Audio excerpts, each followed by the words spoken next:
But I'm on, and I can hear you, so ready when you're gonna. Okay. I don't know if there's anything can be done on your end, but I mean, I've never had any issues with this before. If I can have everybody. I'm looking at your screen, so I'll just stand by and listen and call on me when you're ready. Unless there's something that can be done unless somebody, the host can do to see if my videos ain't happening, but I'm there. Well, I wouldn't even know how to do that, so, You guys, all right, if we can get everybody's attention, right? We're recording the give meeting. it a shot, okay. If you don't like that, then it's time to. Yeah. All right. So welcome everybody to the March 2025 meeting of the Houston chapter of the Electric Vehicle Association. So I was on the radio earlier this week and I emphasized to them that we switched from Auto Association to Vehicle Association because of all the electric airplanes, two-wheelers, all kinds of other things that have gone electric recently. But we've got lots of things going on. Next week, we have Dean. We'll be talking about Drive Electric Earth Month. And that's always a fun time. So we encourage everybody who would like to volunteer to come out with their vehicle to Discovery Green. We've done that before, and it's always a good time to interact with the public and let them ask you questions and feel that they're in a no sales pressure environment, unlike going to a dealership or something like that. So we got a number of different things coming up in the meeting here tonight. But first, I'd like to go over some general things. So we've got the screen showing the April 19th is the date this year that it's Earth Day. And right there at Discovery Green downtown, it's always good to get people all together out there. So you can sign up at Drive Electric Earth Month and you'll see several of our events there. Right, exactly. So we make use of the Drive Electric Earth Month website for keeping track of who would like to come out, just so we can coordinate things, be sure to get information to people. So one of the restrictions is that when we put our cars out there, you have to stay the entire time because they don't want cars coming and going because we park on the sidewalk and they want you to commit to the whole time at Discovery Green. So that's something you should be aware of. This is one of Bill's contacts. So it's at America's Tower. We did it last year with 2 vehicles because we had no notes. Yeah, okay, so it's on a Tuesday from 11 to 2. That's the AIG place on Memorial. American General, yeah. oh, okay. The way I used to think of it. But not only that, Colin asked how many vehicles this year? Yeah. He said 10 to 12. Yeah. Ooh, that's nice. Yeah, we always like to get a broad representation of different kinds of vehicles. And so if John Atwood, We need an electric motorcycle. yes, yeah, bring an electric motorcycle. Yeah. If John Atwood or someone can bring one that's a home brew as opposed to something that's built by a manufacturer as an EV, that's always fun to have as well. I know two. Bring my motor. I know. Yeah, We're looking at you. small size. Yeah, I know 2 of those too. Yeah. And as in the photo, you know, something, now I want to use the term historic, that it's got the roadster, you know, everybody likes to see the roadsters. And so that's good. And Yeah, that was a real draw last year. yeah, I can imagine. Last year, everybody loved seeing that. So we got that on the 22nd, which is the actual Earth Day. This one you may not know about. I just did it today. So just today, so hot off the press, okay, April 26th for IKEA, because we've been out in this concrete area in front of IKEA. It's always great for catching people coming out to the store. All right, so we did get a date with them because they recently changed their interface person. So we need to get that person up to speed. So that's great that that's come through and it'll be April 26th. So that's good to have it on a different day because that way people can take part on the 19th and they can take part on the 26th, and of course, so the 22nd in between on a Tuesday. So that's great. So we have Susan's rally as a benefit, and so this is something kind of new. We have Doug Harris on the line. Is that right, Doug? Greetings, folks. I'm sorry you can't see me. I don't know what's going on with my camera. We've gone from the Jetsons to the Flintstones here in a matter of moments. I don't know what's up with this, but We I'm can here. hear you fine, so that's good. Right. Let me know when you want to hear my spiel. Yes, please go ahead. Susan's rally, not to be confused with the Susan B. Komen event. Susan's rally is named after the late Susan Roberson Wade, who died of breast cancer some 20-something years ago. Her brother, Bruce Robertson, has produced this rally in her honor. And I want to make the distinction, this is not a road race, it's a rally. It's more like a scavenger hunt on wheels. And the novelty of it is that we all start at the same place, the LADCO headquarters over there on West Washington near Westcott. And it's, done with great fanfare and checkered flags, and everybody gets a set of clues, and they follow the clues along a path to see some parts of Houston they might not have seen before. And the proceeds benefit the Susan Robertson Wade Foundation, which, among other things, schedules mammograms, mobile mammogram centers for those who may not have a family physician. And they are generally interested in women's health, primarily breast cancer, but they do these situations all over town throughout the year. And additionally, they also provide some apartments in the medical center area for families that are here with cancer patients, so they don't have to stay in a hotel for 4 to 6 weeks. They stay in these apartments, which are furnished and have cable and TV and dishes and plates and things like that. So it's a nice cause. And we usually get about 50 to 75 cars, depending on the year. And we're really looking forward to having your group represented as well. And the whole path, the course takes about 2.5 to 3 hours, unless you have to stop and contact a divorce lawyer because you're fighting with your spouse over what the clues are. A little bit of that goes on, but it's all in good fun. And then we end up at the Buffalo Soldiers Museum upstairs in their event space. And there's a box lunches and there's not an open bar, there's a cash bar. And there's a bit of a live auction and a silent auction. And it's a good afternoon of fun. All right, thank you. Doug, could you mention about the fee that's involved in this and what it? Yes, it's $25 per, we ask for a $25 donation per car, which helps fund the production of the event and the goodwill. And we think it's a modest fee and manageable, and it keeps the spirit of the fundraising aspect alive. I think what we can do for you folks really is sort of let you stand under the umbrella of this, so the halo effect. We'll share brand equity with each other.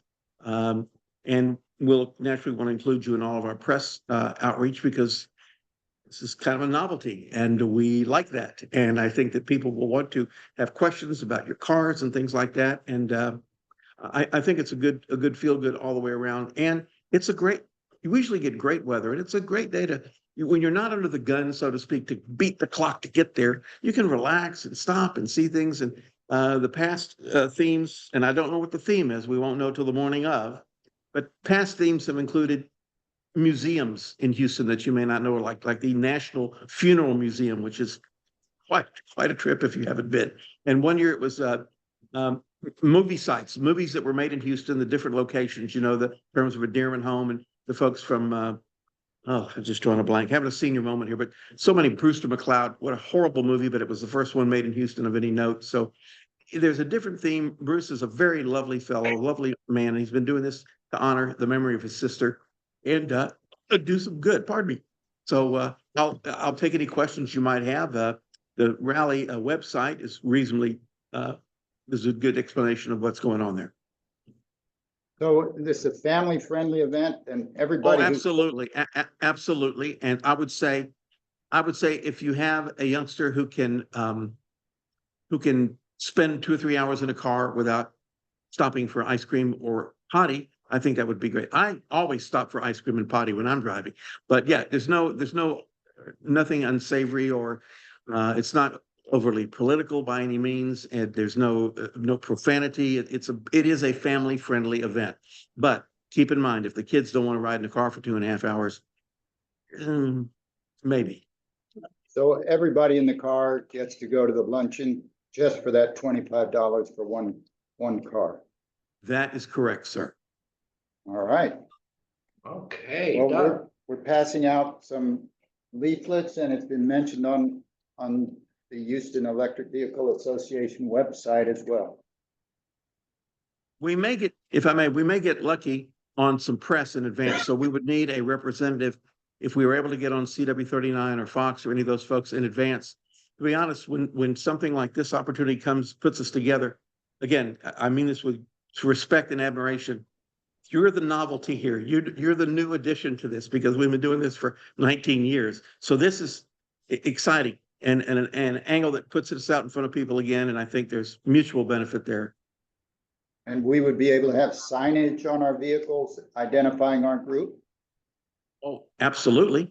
Everybody gets a rally flag that goes, I think you've seen some of the sports team flags that fits right on your driver's side window that identifies that you're part of the group. But absolutely, I mean, I would open the door for your group to benevolently exploit this in every way, shape, and form. Well, there's another rally going on that same month, the first week of April in Austin. And that's specifically for electric vehicles.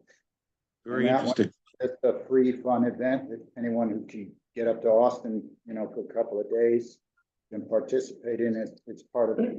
This is Austin's Dean event. This is one of their Dean events. So that's the Drive Electric First Month event. Yeah. So that's the, and again, Drive Electric Earth Month is the website. And we've talked about trying to organize one among our membership here, because I've done a couple of these originally as a Boy Scout 50 plus years ago. And that's what caught my interest, because it was a little more technical. It wasn't so much a scavenger hunt, but just can you follow instructions, go at a certain speed. If you arrived at the checkpoints too early, they knew you're speeding, so you get points off. But it's a lot of fun, and there are organizations that do extremely technical events with precise timing and measurement and so forth. So Wow, this would be fun for us. great. That sounds like a great event. And so on the screen now, or on the share, Austin EV Rally Scavenger Hunt, which is a Dean event for Austin. And that's on April 6th. And again, you can register at the driveelectricearthmonth.org site, the Dean site. So I'm going to sign off unless people have questions for me. I'll sign up sign off unless you have questions for me. Any questions? Thanks for coming, Doug. Thank Looking you. forward to it. And I have some embarrassing stories about David Lowy in his youth. We went to elementary school together, and then yeah, I have some stories. So we'll share an adult beverage that afternoon, and I'll tell you all about young David. All right. Good. Thanks, folks. Happy trails. Bye. Thanks, Doug. Okay, so back to the screen. So we always encourage folks to join the EVA if you're so inclined. So our local chapter here doesn't charge any dues, but come on in. Yeah, just grab us one chair. Yeah, We got a bunch of chairs. there's a couple more chairs. And we encourage folks to join the bigger organization that covers US and Canada. And we recognize that they charge a nominal fee, but they put that money to good use. All the officers are volunteers, and the same way as for our organization. And so you can find out about them at through our HoustonEVA.org website. So they do the hosting for our site, which is good. I also like to recognize that TXRX here gives us free space every month, so we appreciate that from the folks here. So here in the room and then online, you can print these out, are the EV1 sheets, and they get old real fast. So we encourage folks to take those. They show you all the different vehicles that are out there right now. So more and more manufacturers are putting their vehicles on the market worldwide. We also have some business cards. If people would like to take those and give them out to folks. So welcome to Peter and John, some new folks coming in here. And I heard that, John, you said that it was from somebody telling you about our meeting this month that you got here. That's great. Yes. Yeah, so we always like to exchange, so please feel free to speak up anytime. If you have something to say or a question or whatever. Some opportunities. If anyone would like to work on our Instagram, that would be a helpful thing. Yes, please. Yeah, Colin says yes, please. Radio show is something that we are starting to talk about. So David Lowy's been talking with KPFT, and he and I were interviewed last week, and then that was played on the radio on Monday this week. And I believe they have an archive of it. You can probably look that up and see if you really want to hear us talking. So it was run by a professor from Rice University, an environmental department professor, And so he was asking us, and we were providing a lot of info. So hopefully a number of people heard that KPFT live, or people want to look it up and play the archive. And any topics for these meetings, things that you'd like to hear about, things that you'd like to present, you know, something that you're doing that's going to help other folks. Peter gave us a hint already. Yeah. There you go. So that would be great, because that's our whole idea, is spreading information around to different folks. So TXRX Labs here, as I mentioned, gives us the free space, and they have lots of things going on. They have makerspace, they do education, support hobbies, fabrication with all the machinery that people can get checked out on and use. A lot of folks get involved in different crafts, and you can do the txrxlabs.org website for getting information. I'd be glad to give a tour Ah, after the meeting. perfect. So for folks that are here in person, Bill here is really in line with all the folks and the stuff going on here. And he's got a great charging station that's solar out in the back 40 behind the building. And so for you folks that aren't familiar with the building, he'll give you a little tour, and you might find or be able to suggest to friends or relatives something that fits in with their hobbies and activities. So our webpage, houstonuda.org. And does that cover everything on this? All Yeah. right. Good. So if there aren't any questions or anything, yeah, please. In terms of the cars that you have listed that are available, does it show the reliability of them and whether or not, you know, kind of charging? Right now, we have a Tesla, Okay. and we've had issues in terms of trying to find charging stations, Mhm. and With Tesla, yeah, we went to, where was it? We went to. Galveston. No, well, yeah, Galveston. Yeah. They have no charging station. Chargers. They have it listed that they have it, and we went to all the different sites and there was nothing there. And so it put us in a pretty bad situation, with no charging. Yeah, okay. And so, you know, as I said, we do have a Tesla, and personally, I have strong feelings against it. Mhm. I understand right now, things are And- getting politicized and have never been. Locked her out, and wouldn't let her in. Well, Like okay. more She than actually owned the complication. car, you know, it was her car, and Uh, so it was kind of personal, you know. Yeah. Yeah, I can see locked that. me, and then lectured me after I got in the car. I put all of the, you know, I pushed all the right buttons, and it just said, we're not recognizing you, so when you get to wherever you're going, you may not be able to start the car. I was going to a doctor's, Oh, yeah, so you want to be able to leave and go home again. you know, and the car, you know, and for me as a woman, you know, when I go up to my car, I want to be able to open it in case I'm being chased or feeling threatened or Right, or right. whatever. That car will not let me in at times. Ooh, oh, wow. And I'm telling you, there was one time. So it's my car. But, you know, I'm still interested in the electric car, but. And there's a lot out there. So these sheets, I don't know if it specifically talks about reliability and access and things, but you can certainly, Okay, thanks. if you don't have one of the sheets, please step up and grab one. But it's going to tell you about what's out there, and then you can definitely start researching that particular aspect of the Yeah. cars. And there are members, you. there are Is that members true? that own those other cars too, so. Exactly. So talk to folks here in the room, or we can get you in contact with other folks. If Right. there's a particular brand that you see there that you'd like to talk to an owner about, and you get the unvarnished truth from that person, because they're not trying to sell you. Yeah, I just want one that's gonna be friendly and likes me and let me into the car. I can You understand. know, and we'll start again. Yeah, I can understand that. Yep. So yeah, that's kind of, you know, one of the main purposes, so that we can all interact with each other and so forth. Well, Right. don't feel bad, we all have stories. Is that right? Yes. it's true. Yeah, I mean, and you can have problems with any car. Yes, But, you know, but there's a new, supercharger on the way to Galveston. It's sort of new. It's buggies and it's not in service yet. Oh, it's not in service. It's not in service yet. They haven't installed the transfer. So, It's so right around probably the bus station. furthest one down is by Rudy's. Yeah, on the way to Rudy's is Galveston. about as far as Webster. Yeah. Yeah, we use a, yeah, we Yeah, can use okay. Rudy's. I've used level 2 at Moody's. Oh, they have one. See, that wasn't listed. I mean, we did all over because, you know, our power was getting very low. And Most of the parking spaces. And we parking spaces can be sure that you're on the have list level 2 for chargers emails. in in Galveston. Galveston. But they're mainly for the cruises. The cruise terminals. A Oh, lot of them are labeled as cruise terminal parking. They have level 2 chargers.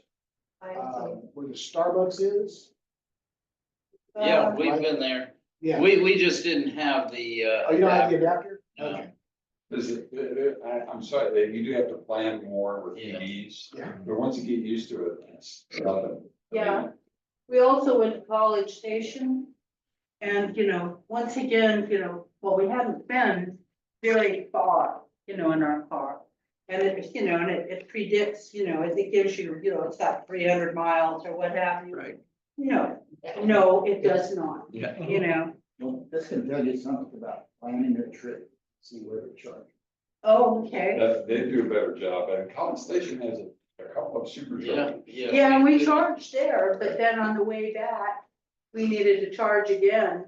And then, you know, in terms of the information that was provided on our screen, I mean, these places were way off, you know, didn't, you know, here we are in an area we don't know. Yeah. And, you know, there are back roads and everything else that get you there. Yeah. It was very disappointing and we haven't taken a long ride since. Okay. And that, you know, it That was, was our planning. As Colin said, everybody's got their stories. I was on a trip from here to New Jersey and I found one of the superchargers was behind the fence at an airport parking lot. So what I did was I read the sign, it said, for the first 15 minutes, no charge for the parking lot. And so I looked up, there's another supercharger, just, you know, another 50 miles down the road. So I went in as if I was parking, charged for 12 minutes and left before I was charged for the parking and just went to the next supercharger. So exactly, you gotta be flexible and be able to figure things out on the fly yeah, I sometimes. think so. Does anybody know why EVGO stopped supporting level 2? No. No, I'm sorry. Yeah, level 2. Because we have our home charger and that would fit into a level 2 charger. But Okay. EVGO just has quick charge now. Ah, So if we go there, we're disappointed. yeah. So lots of things changing in the world of charging and That companies. is one thing, the things are changing, so whatever your experience is a few months back, it's, the experience can be very different as charging stations are put in but I will tell you this, that you should have a vehicle that you feel comfortable in.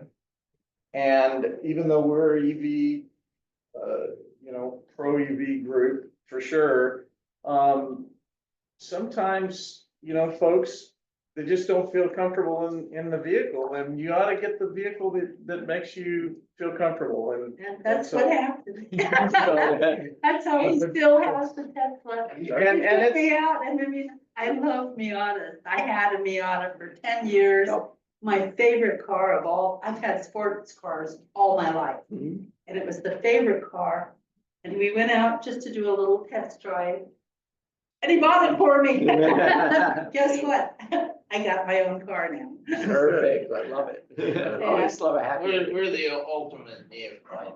We came here and we got all excited and we got a Tesla and we got solar panels and Okay. then we went the nightmare. Now we're back trying to, you know, find somebody that can spell solar, you know, it's very difficult. Yeah, So, yeah. you know, You're very brave, and I appreciate that. You know, it's a new technology to learn, and it's in flux, it's changing. And it does take some attention and some of your time, you gotta learn some stuff. Oh, absolutely. Well, I did. I went to the community college and took the electric program and yeah, I mean, we try a little bit, and we read a little bit. Yep. We watch all the technicians work Good. and, so we know the technology works. Mhm. And it's just a question of being around people that understand it better than others, you know, some people. Like us. just, you know, We're all on the learning curve together. Well, thank you. Yep. Thank you. YouTube, you know, go to YouTube and Yeah. type in, how do I Absolutely, You never sent them, usually there's probably 20 people have already done yeah. video on it, at least. If you want to get rid of your range anxiety, become a member of the 0% Club. What is that? You run your car all the way down to 0%, find a charger. I have run mine down to 0% several times pulling into my driveway. Oh, really? I have had the little guessometer at the very end of it was also at 0. So I have zeroed out the entire battery pack and still did not have to push my motorcycle up to my charger. I think you might need to talk to the. I was gonna say, if you're gonna do that, you should take my phone number. Yeah. We've already met. Don't do that, don't do that with a car. Yeah, I can't do that with It's my not a good i3. idea. My i3, once it gets down to about 6%, just tells me nope, it goes into turtle mode. Well, when we got back from Galveston, after not being able to find a charger, as we rolled into the driveway, the car, what did it tell us? It was going to stop on us, but, fortunately, we have a charger in the garage, so we were right there. But I mean, we took it all the way down. All the way. Yeah. Well, and there's still AAA out there bringing gasoline to people who can't read their gas gauge in their gas car and they get stuck, without a gas on the road too. That No, still we happens. we use it quite a bit for, Houston, and like this, come here and go back, go to Galveston, come back, I mean. Yep. We know how to use it now, and we Keep use it it for fully that. charged at all times. Always got charging, yeah. It's okay, it's just, like y'all, we were talking to Mike coming in here, and he was showing us this car that he's getting, the 3-wheeler, and we often thought when we bought the Tesla, why doesn't it have panels on the roof? And I mean, there's things to us that even as a neophyte, we kind of figured there's better ways to do this, and so that's why we came here before the pandemic. That's how long we've known about Troy at the other location. Good. And then came back after the pandemic, and somebody with your same card, and it might have been you, I think, was running the meetings at the time with this card. Do you have a partner or? No, I may have given you a card, yeah. Yeah, Colin, that's you. You were- Running the meeting. Yeah, we need to be able to run these meetings without Colin. Well, and I expressed my frustration, and you gave me your card then, and I went out, saw Bill's, and that's how the association. I don't know Bill, but we have a mutual friend in Galveston. That's how we got. Oh, good. in touch here, Good. And there's a sign-in sheet, and if you put your email on it. well, we get your stuff. Oh, okay, you Oh, already, yeah. your We're email on on it. it. So, yeah, we can continue to pass that around so we know who's here and add folks as needed to get emails. Because it's always good to be sure folks that are in touch with each other. And, all right. Thanks Any very other? No, absolutely. That's why we wanna intersperse it between, I mean, we do some certain planned things, but I like a lot of unplanned things as well here. Yeah. Hear my complaints. No. It's important that we're all interacting with each other and learning from each other. Ralph is online. All right. So Ralph, we really appreciate you being able to come and talk to us this evening. So I'll turn it over to you, Ralph Adams. Yeah, absolutely. Well, first of all, I want to thank you all and Colin for inviting me to spend some time with your group and to chat about these things. I work in the EV industry. I actually was a longtime resident of Houston, so I'm familiar with some of the locations and Discovery Green and navigation and all that you guys have mentioned, the AIG Tower or American Tower. So now I actually live outside of Dallas, but I'm in the EV industry and I'm a big believer in EVs. It's really nice to hear all of your enthusiasm and your interest. And I've spoken to your group before, and I was very impressed, among other things, that some of you had actually built EVs. I thought that was very impressive. By the way, we're talking about public charging. Has anyone here been to the Ardmore, Oklahoma Flying J that has 300 kilowatt chargers recently installed? Ardmore is halfway between Dallas and Norman, Oklahoma. That sounds like a great achievement to get up There- to 300 there is a- kilowatts. There is a Flying J that has one, I think it's on the north side of Houston. Oh, really? That also has 300? Uh-huh. Okay. 300 Yeah, kilowatts. they have a whole bunch of 300 kilowatt chargers, multi-dispenser units, and if you've ever been to Admore, there's not a whole lot there. I mean, it's cattle and some oil. There's a bunch And- of wind turbines there, so maybe they're using green energy to catch it. Yeah, there's a big ridge, right? There's a big ridge that there's a big wind farm on, but it's interesting. It's I think it's almost exactly halfway between Dallas and Norman. And to me, when I saw it a few months ago, I was kind of blown away because I-35 north south around between Dallas and Oklahoma City is really, really heavily traveled. And I think as people pull into that Flying J and they see it's a very nicely laid out, purpose-built kind of layout for the chargers, very, very fast chargers, as we said, 300 kilowatts. And you just kind of got a little snapshot of the potentialities here. And so some weekend I'm going to have to go up and see how busy it is for those units. But they actually opened another public charging site closer to the border in Gainesville, Texas. So they're going in. So hopefully that route down to Galveston improves from what the folks saw. But basically what I was going to do was, we're all interested in EVs. We're all interested in, I think, in seeing EVs grow. And, for someone like me in the industry, we're very, very interested in and concerned at points in time with the rate of growth, especially in EVs in the United States. And I spend a lot of time thinking about, where is it that we want to go? And how's it going relative to that? And then when I think about that, the answer is it's not going as fast as we'd like. What are the blocks? What are the obstacles? And how do we solve this issue to make EVs go faster in the US? Global growth rates for EV are like 25% per year. And I think they're still growing nicely in the US, but I think there's a lot more opportunity. So I'm gonna chat with the group a little bit. It gets a little bit technical, but you guys are very, very savvy and educated. So I'd like to chat with you a little bit about what I see. These are my own personal opinions about what I think the blocks are and how to look at this. And then from there, we can start figuring out how do we address them. So I'm gonna put a presentation I'll share that I put together. Don't be scared by this thing. It's just a few slides, but and please interrupt me at any point if I use a term that's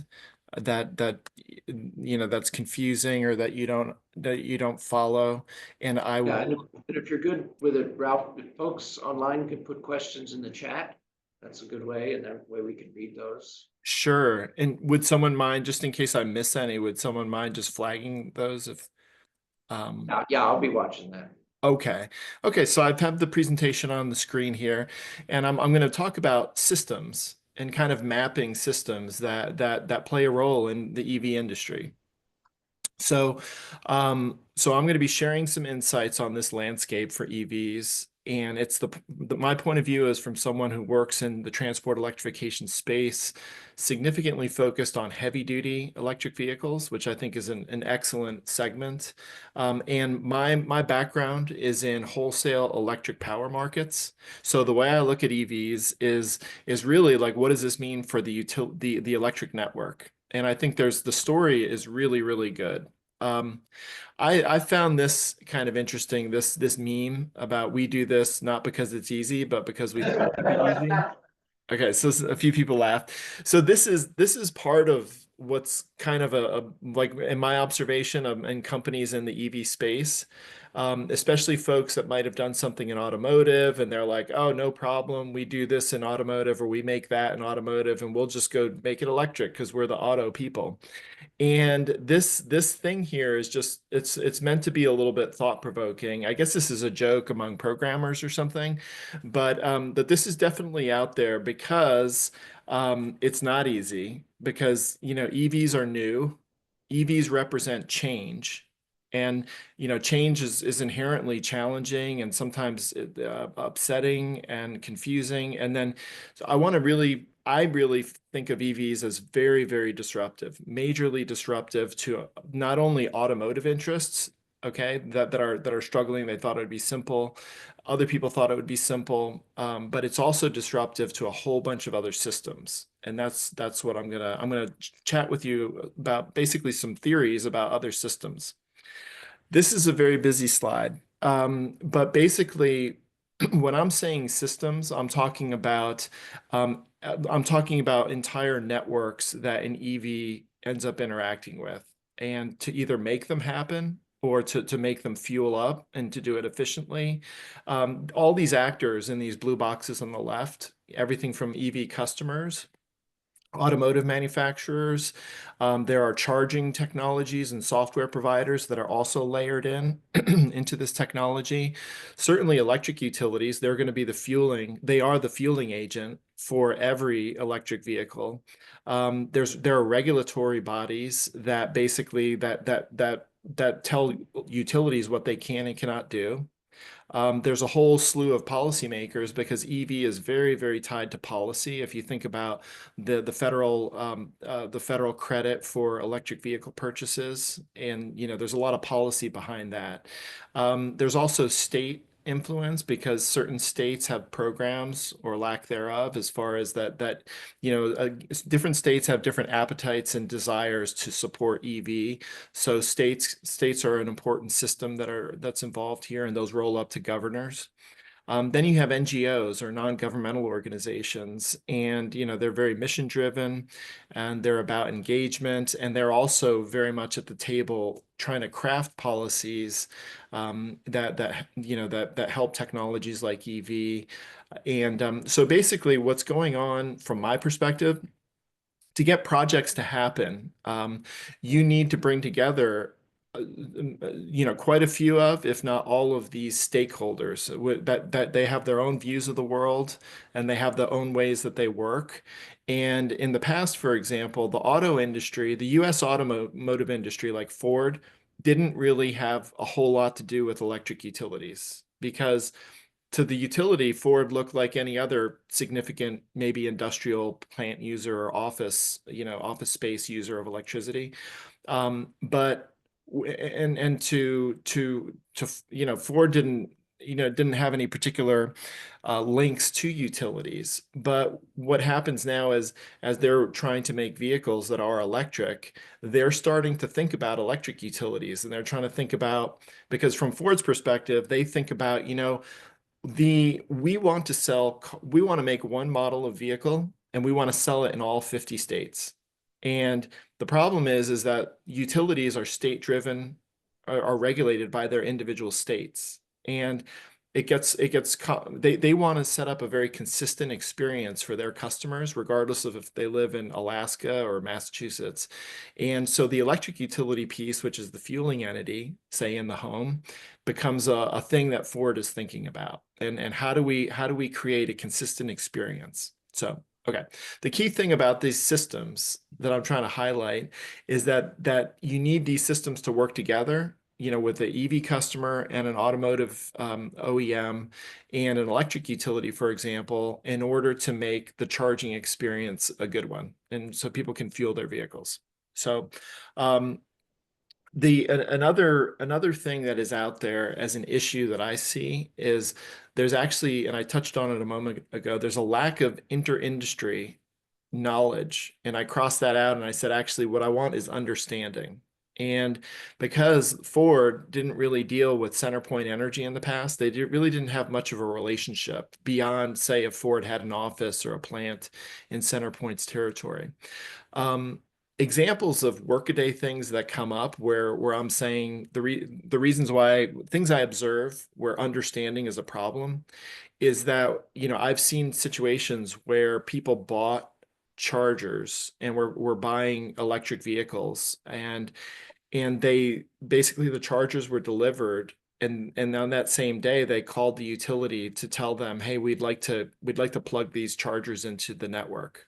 And anybody who knows about electric utilities knows that process to get especially high powered chargers set up is a lengthy one. And this was in a fleet application. So that mistake has happened, and it's just an example of understanding or in things that we have to work on. I've seen, there's a very innocuous dialogue that goes on when the utility is talking to a potential adopter, and they'll say, how many chargers are you going to install? And again, my perspective is around fleet and heavy duty applications. But this does apply throughout the EV space. But they'll say, how many chargers are you installing? And the customers say 10. And then the utility will say, and what's the power rating on the chargers? And the customer might say 30 kilowatts. There's a little hidden meaning in there, what the utility is doing. And the customer isn't always aware because they don't realize what the utility does with that information. The utility says 10 chargers at 30 kilowatts each is 300 kilowatts of capability. So the utility says, they don't say it out loud. It's all taken for granted. They say, oh, this customer needs me to be able to deliver them 300 kilowatts of instantaneous power every hour of the year. And including, in low demand times in April and high demand times in July and August. And if you think about that a second, that's going to require a lot of infrastructure to do 300 kilowatts as opposed to say, a 100 kilowatts or 200 kilowatts. And what would be the reason this is important is that the utility is going to build infrastructure, which infrastructure equals cost. They're going to build it out to this high watermark of 300 kilowatts. They'll tell the customer, here's the bill. The customer will look at the bill and say, that's really large. And they have a hard time getting beyond that to a point where they could say, well, wait a second. It's really only 3 hours in the summer where I won't be able to deliver you 300 kilowatts if I just upgrade you to some fraction of that. And if I could upgrade you only 200, I can deliver you actually the entire volume you might need at peak for every other hour of the year other than those 3. So those 3 hours in effect, I hope this isn't getting super confusing. All that I'm trying to say here is that the utility is making certain assumptions that the people they're talking with, their customers, don't really understand how the utility is evaluating the 10 chargers at 30 kilowatts each. Because CenterPoint needs to be able to deliver you as much energy as you want at the peak hour, at the hottest hour of the hottest day of the year. And so the reason this is important is because if the utility said, oh, I'll tell you what, 3 hours in the summer, I can't deliver you the 300, but I can get the cost down for you in return for that, and then make your project happen. And we're talking past each other a little bit in the field right now, and we could, with a little tweak from the utility, where the utility says, "Oh, the 300 is going to cost this big number, but if you let me only have to deliver that to you outside of the 3 peak hours, your bill's 1/2." And all of a sudden the infrastructure puzzle gets more affordable and easy to solve. Can I interrupt you and ask you a Please. question? Yes. Again, I don't know very much about this, and my only understanding of it ranges from production to battery to some capacitor idea. I mean, when you say deliver you, are you just talking about the ability to send the electricity on demand, or is there anything in between the final user and the deliverer? I mean, I understand the grid and I understand the charging station. Is there anything in between that currently exists where they have battery stations or some kind of that hold electricity for use on demand outside of what's being produced? In other words, I have a sailboat and I charge my batteries, and when I unplug from the dock, my batteries work to provide all the electricity demand we need on the boat however long. And I've often wondered, even in our house, we have a battery that is charged and supposedly would be used if we needed it. But we've never been able to make that work. But I was just wondering, are there sites that are being set up to store electricity somehow, some way. Many grids, Yeah, well, yeah, or just they have a. that, you know, you could charge up off demand, that when demand came, you'd be able to utilize, you know, power from the battery. I mean, the first conversation was discussed when we first came to this club was hooking up your Nissan Leaf to your house, powering your house off your car. I don't even know if they've ever crossed that bridge or not, but it seemed like a great idea. I have it. It's continuing to really, grow. Mhm. Yeah, it's coming. So it Getting seems bigger like and to bigger. me that, you know, the idea would be is to have some kind of other way to store electricity. So that they could generate all the electricity they could all the time and fill up all these smaller stations so that could be utilized in peak. Yeah, hours. there's big utility scale batteries and then smaller, like Jim's sitting here at the table. He's told us before about how his house uses the batteries and his electric program sends electricity back onto the grid when he's got excess and Right. draws when he should happen to need it beyond what his solar panels can provide. Yeah, it seems like, you know, I mean, the constant problem with the generate, I mean, with the people generating the electricity is that in peak hours, they can't fulfill all the demand. But that's only a few times during the day or the week or whatever. it Right, seems and like demand the goes rest- up, and as Jim has told us when he's presented before, he can see what the power, the real per 15-minute pricing is. Because that determines Right. whether he's gonna discharge his batteries and send it out to the grid because the power is high. So many of us are used to a flat rate, but electricity isn't truly a flat rate, No, not at all. 24/7. Yeah. It's got different You values can just depending on the day, refer to the other. the day and the time of You year. know, I was in the oil business and we would sell, you know, natural gas, the spark spread and all, and we did all those calculations all the time, but I just wonder, are there huge storage?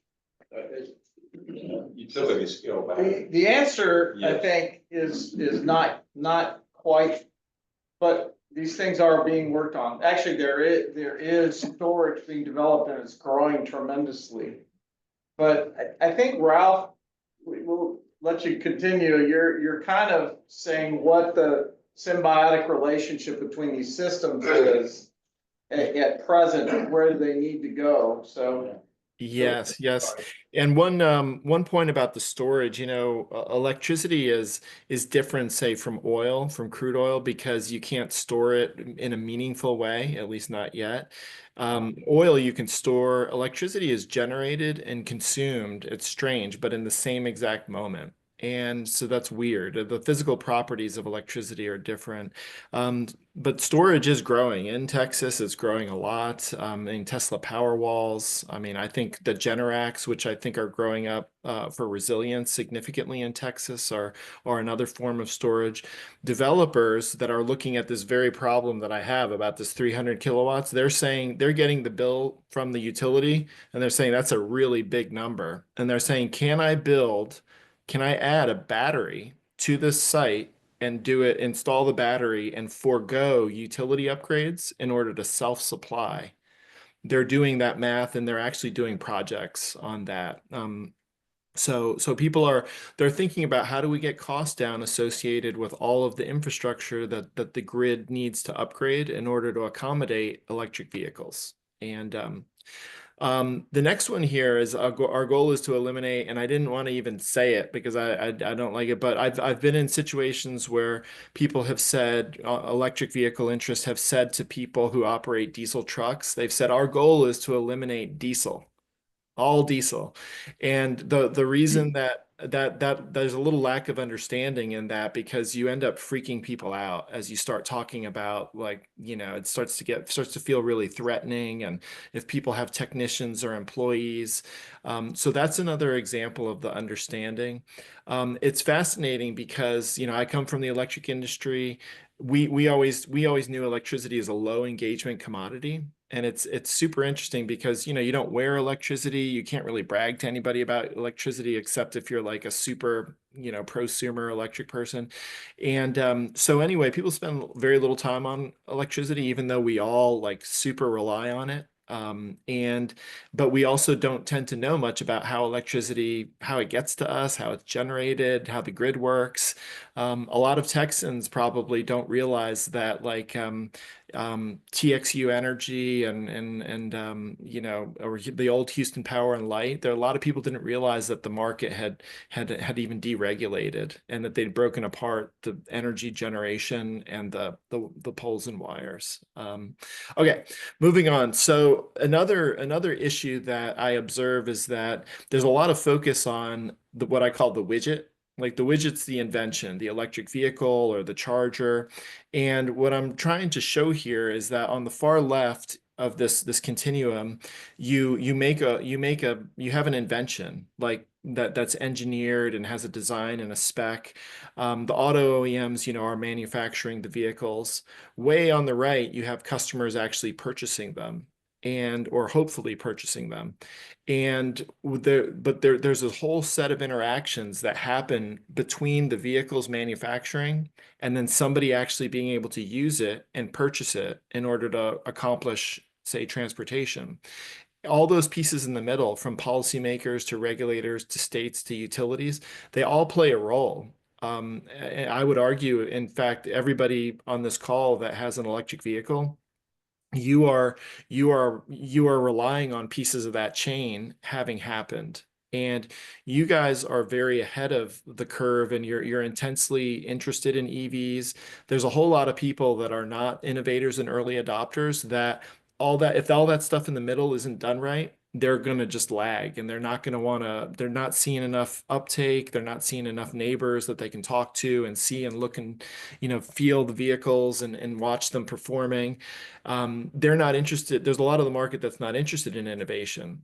And what happens in terms of policies and regulatory structures and programs or lack thereof can affect whether or not the manufacturers can sell the products. And so part of where I kind of that first picture where I said, people thought it was going to be easy is that because they just thought about engineering and design of a vehicle.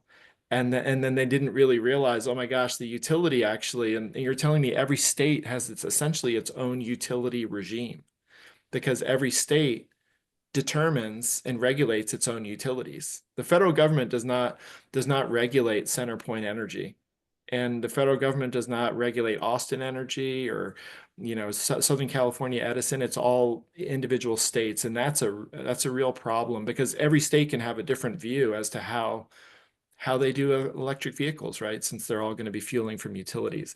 So a question I ask is who's working on these steps in between?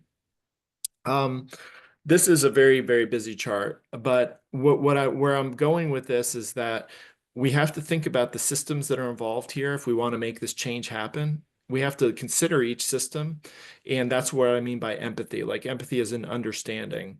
To run through this, like from the EV customers, their goal might be EV adoption. And in order for them to do that, in order for them to be able to adopt the EV, they might say, well, I need it to be affordable. Right now, electric vehicles in the United States are too expensive for a large chunk of the market. If we could help them with infrastructure costs, like panel upgrades in their home, especially older homes that don't have robust electrical paneling, help with infrastructure costs can really help customers adopt. Electric utilities on the next row, what they really want is they want to make money for shareholders. Like CenterPoint has to be a good steward to the community in Houston. They want to have good relationships with their regulators. They want ratepayers to hopefully like them or at least not be angry at them.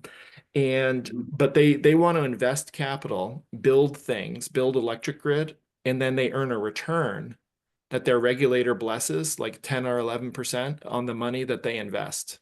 And so understanding what utilities want and how they make money can help us figure out how can we recruit electric utilities to create this change. And one of the ways you do it, if you believe, oh, they care about shareholder returns and making money, is you figure out how do we find ways for utilities to share in the economics of EV. And I'm simplifying some of these things because I know utilities would say, well, you're making it sound very simple, but it's a lot. There's a lot of moving parts, and there are. Flipping down like the auto OEM, they want to sell EVs and they want to sell them, more and as quickly as possible. They, I just have to move this off my screen here. So they're things that would help them change and say be able to sell EVs and also get more committed behind EVs would be if they could find a way to lower their costs of producing EVs so that they can offer consumers a lower price point product. And also if they could raise the value of the EV, which I know like Ford, for example, is trying to figure out. It's one thing to reduce the cost of the vehicle. But another way we can make it more valuable is by raising the value. So then you have the F-150 Lightning, which they're marketing in certain territories that it can be your backup generator into your house. And I think most of you have heard about that, but basically they would displace somebody in a home having to buy a Generac generator, and if they just buy an F-150 Lightning. And over the long run, Ford is very confident that they can beat the economics of a Generac by doing that. So, okay. So the point here is figuring out each of these systems wants different things. And then we have to figure out what they want, and then how can we get there? How can we give them pieces of what they want so that we can create more and more support and make better programs, make adoption easier and more affordable for end users. This is another crazy slide. Really, I just want to walk you through the blue lines. This is an example. We're going to walk through like a specific example of how you would actually do the things that I've said, which is if we understand what each of these systems and parties wants, how can we actually make some positive change happen? So starting at the top left, if we explain to people how the value proposition of EV, if we can start with that, like the EVs, the total cost of ownership, I'm sure you're all familiar with that, is resoundingly better with EVs. I was listening to Ford CEO Jim Farley the other day talking about, they have 40% of the moving parts. And like to people who manufacture and know about how to set up manufacturing lines, they know all else equal, the fewer parts, the lower the cost. So there are 40% fewer parts. There's a lot of efficiencies in electric motors. There's also things like people mentioned on this call already about resilience and backup services and potential power grid services that you can use these batteries to provide grid benefits to Texas, just like someone said, oh, they discharge their home battery to the power grid and they get paid. So I call all of that the value proposition, the economic value of the EV. Here's another super simple one that utilities they also know. They know the utility grid, the wires that connect to the places where you all are sitting right now, they're built to that. Remember, they're built to that 300 kilowatt max, right? Every hour of the year, that utility has to say, I have to be able to get them 300 kilowatts. So what happens is, though, demand is not always the same. Demand actually fluctuates a lot. And what happens is they build the grid to the high water mark. So the entire power grid is built the Texas power grid is built to handle the hottest day in July or August. But in April, there's not as much demand, right? So what happens is you spent all this money to put in all this infrastructure for a July day, and you're living as though every day is going to be as hot as July. And of course it's not. So what that means is you have capital that's been spent that is actually not returning anything. But everybody just agrees and it's like, well, there's nothing we can do because people use more electricity at 3 in the afternoon than they do at 3 in the morning. So one of the things EVs can do is they can be a flexible user of electricity, and they can charge at times when the grid isn't being used a whole lot. And then your average power grid is used, you've probably heard of like utilization rates. It's used 55% of its maximum capability. So it's like you built a machine and you're only using it half of its capability, right? Which all else equal, you'd think, well, it's better if I use it more rather than less. So we've invested trillions of dollars into the power grid, and we only use it half of its capability. So what if EVs came in and took that utilization from 55% to 60%? What happens is the utility, they take all their costs and they divide it by the number of units that they flow. So if you flow more units, your dollar per unit goes down, and your costs, you spread more cost, you spread your costs over more units of delivery. So all ratepayers benefit. That's super important. So but we have to explain this to people, what I just said, because utilities aren't telling their regulators, oh, by the way, do you know that there's a lot of money in just getting more utilization of my network? Because they don't think that way, and they're also not wanting to, there's reasons why they don't want to do that. But we, the people like everyone on this call, my industry, we have to explain why are EVs valuable in economic terms. And then we take that to a policymaker and we bring them new information, and maybe we incentivize them to launch a new initiative, and we put dollars and cents to it. Then regulators kind of get the signal, and then they work with utilities to develop programs, and the utilities report to regulators. Okay, so CenterPoint reports to the Texas Public Utility Commission, which reports to Greg Abbott. That's the line of reporting. And the utility is going to listen to what its regulator tells it to do. And if regulator says, you know, we think that there's a lot of ratepayer gains, we can lower costs for ratepayers in CenterPoint system, we want you to do a program that unlocks that value, then you can help the OEM's products be more affordable, be more valuable. And then as you enhance that affordability, because you've unlocked this EV value, okay, you can increase customer adoption. And then we'll move beyond the innovators and early adopters that are on this call and more people will see more vehicles that their friends, family, neighbors, police departments are buying and using. And all of a sudden you'll get the rest of that market to also go. This is not the only way to do it, but this is I'm trying to provide an example, and you would be surprised at that value proposition, in truth, how few industry participants have actually figured that out. You like if you go to industry is constantly asking policymakers for more money, more funding, more grants, everything. I have been in conversations where the policymakers are like, okay, but what you're asking us for makes taxpayers have to pay more money on something, or makes ratepayers have to carry the load on that bill. So you got that dollar, and they want to know what's in it for ratepayers.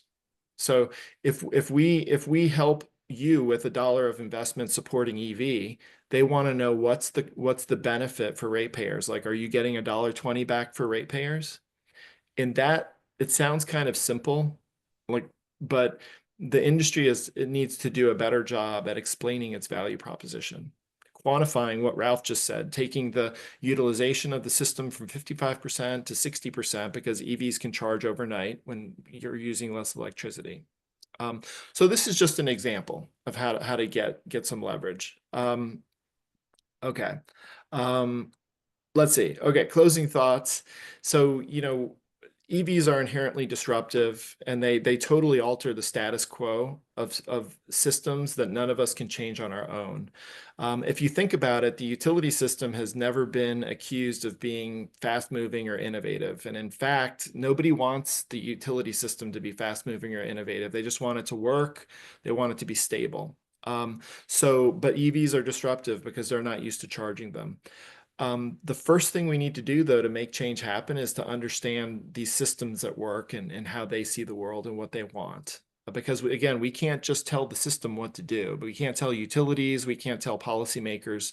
They don't work for us. We need to find ways to align, and then we need to do all the work behind that. It's going to take time, but the rewards of doing this work, I think, are huge, because the economic value of EVs is significant. You know, I was reading about a fleet operator of heavy duty vehicles, and they were saying, oh, every route that we do on the electric versus the diesel, we save $100.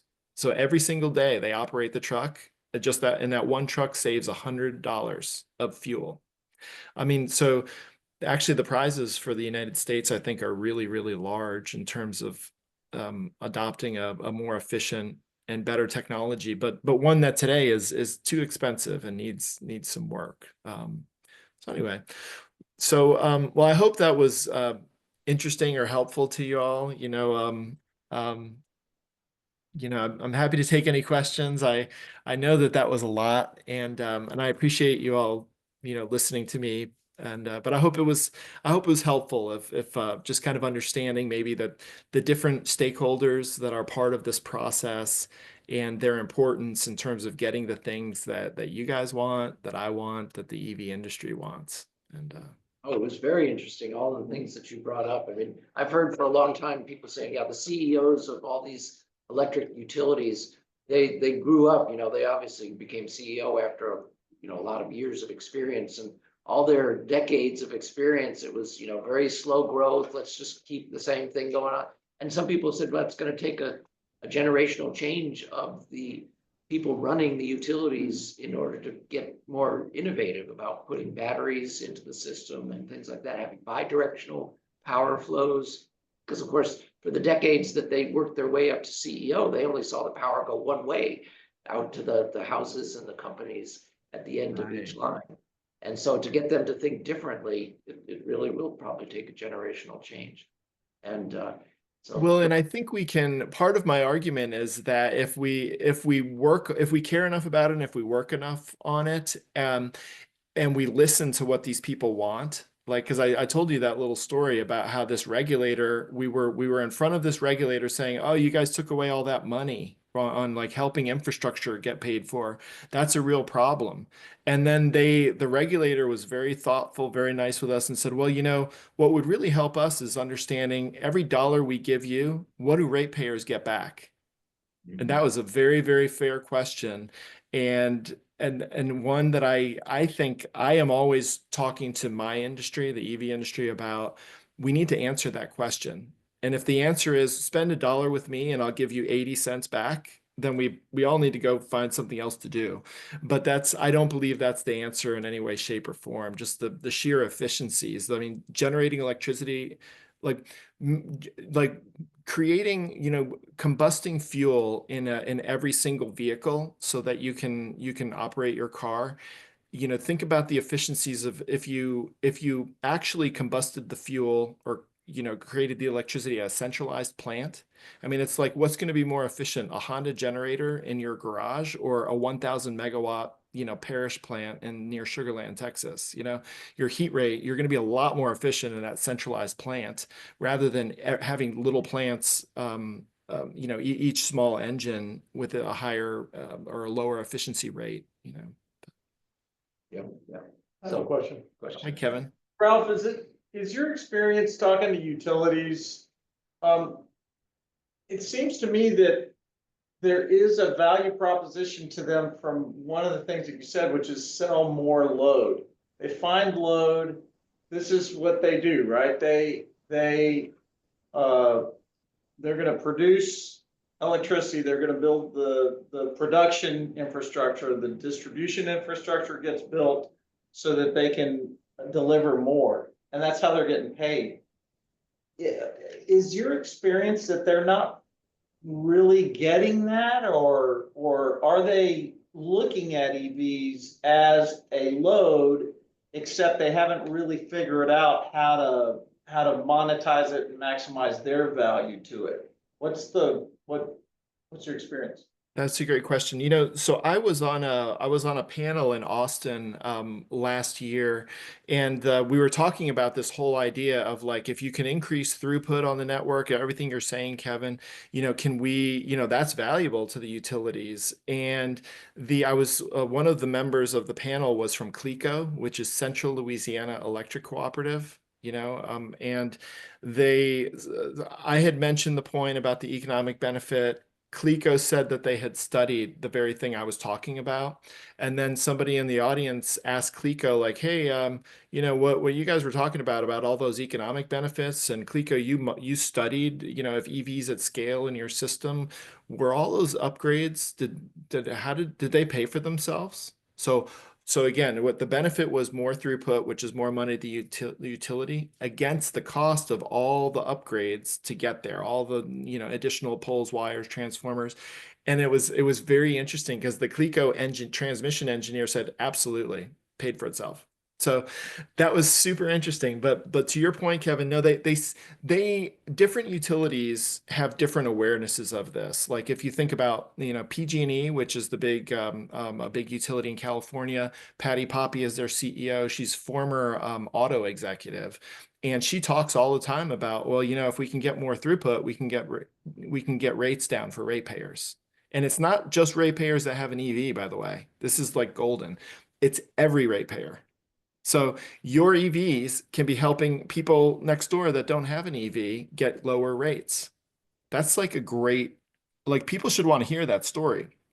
So Patty Poppe though she's the foremost you know supporter of EV probably of any utility in the country. There are others that probably just don't care because they've got other stuff that they're working. I will say in fairness to utilities, it's not as simple as I'm making it sound because they're juggling a lot of balls and they're also worried about ratepayer pressure.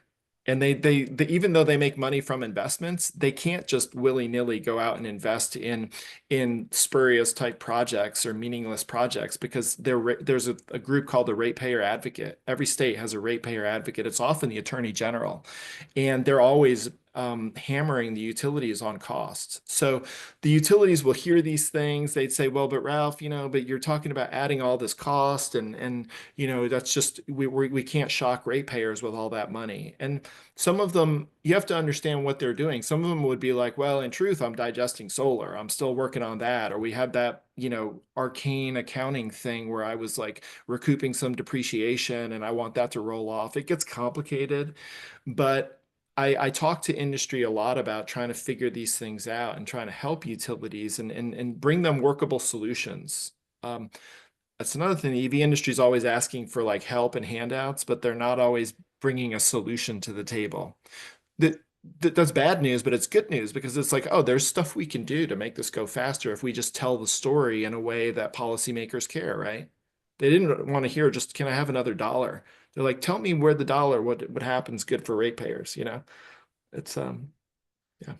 So did I answer your question, Kevin? They know about it, but some of them want to get engaged, some of them not. They also don't want to tell regulators like, hey, there's a lot of money in this thing, and if you put pressure on me, like we could find it. They don't want that, right? Yeah, but are they using scheduling as effectively as they could? I mean, we have we schedule at night because we get free electricity at night. So we do all the washing and this and that, car charging, et cetera, et cetera. It seems to me if people had an understanding of when the cost of the power was certain levels, you could schedule, especially with AI stuff coming in, you know, and the use of your phone. I mean, we can turn our oven on from anywhere, or, you know, that if we had scheduled times, we could set up to use electricity when it was not peak demand, if there was an incentive, an economic incentive, and that way it would seem like it flatten out some of the more peak demand from the rest of it. I mean, a lot of people have to get up and go to work, and so that's when the demand is. And at night when they get home, they'll want to watch television, be cool with the air conditioning, and people would have to stay. Yeah, everybody has different needs, and there doesn't seem to be any emphasis towards scheduling other than we'll give you free electricity at night if you have so much usage and we'll offset whatever you produce with your solar panels. But, it seems like scheduling could be a simple solution to spread out some of the demand, especially with all the smart appliances, AI coming in, could certainly benefit. Yeah, and those things are definitely working. There's some utilities that, their rate they don't have a different rate for at night versus in the day. Some of them just don't. It's kind of antiquated, but it's the way it was. The utilities, it's only a recent innovation that utilities are actually breaking out time of use or, time of day type things. And it requires, some of it requires like newer metering infrastructure. And I think a lot of modern infrastructure in Texas actually has smart meters, but there's a lot of the country that doesn't. So utilities run a range in terms of and the question of where you're getting at is if we could send economic signals to people. And, one of the things about wind energy, which Texas is, I'm hoping you all know, Texas is the far and away the wind generation leader in the United States. We have many times of the year that we're majority renewables fueled or powered in Texas, but wind blows better at night than it does during the day. All, just as a general statement. So, what if you could just capture some of those, some of that generation that's coming from wind overnight. And so I do think that the trying to match those up is something that's being worked on. The utilities, in trying to understand utilities, they do run into issues though. Sometimes when they break out rates, it seems to us like it'd be simple, like, well, you're just sending an economic signal and then everybody can know when to use energy or not. But they start running into things like where it feels like they're cross-subsidizing. One customer segment is cross-subsidizing another segment. And there's a lot of fairness issues when you get into the guts of how utility accounting works. So those are just there are complexities that are a part of it, but I do think that moving towards more of those signals is what's happening, and it will be helpful. And definitely you need this, utilities are going to need to orchestrate this charging thing because a lot of electricity use is not really that discretionary. It's really driven by weather. When it's hot, you use ACs kick on, but EVs are interesting because they could decide to charge, even though you don't think they're all going to charge at one time, they could, and utilities have to supply that. So, and when you talk about AI and big data and trying to figure out these problems, how do you guess when and how and where people are going to charge? I mean, EVs get super complicated at the distribution level. So the distribution level is where you all are sitting because it's, there's only so much infrastructure, and you've probably heard of things like the utility says, well, if there's one Tesla in the cul-de-sac, I'm okay. But if all 4 homes go to Teslas, I could start running into problems.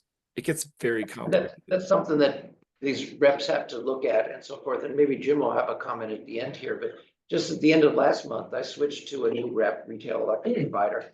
And I gave them access to my car. So it's opposed to the schedule that I had before, which was it started charging at whatever time in the middle of the night, so it would be ready by 6 a.m. They now have the capability of turning it on and off, the charger on and off. So they are exactly, being a rep, of course, they've got all the data on how their ERCOT.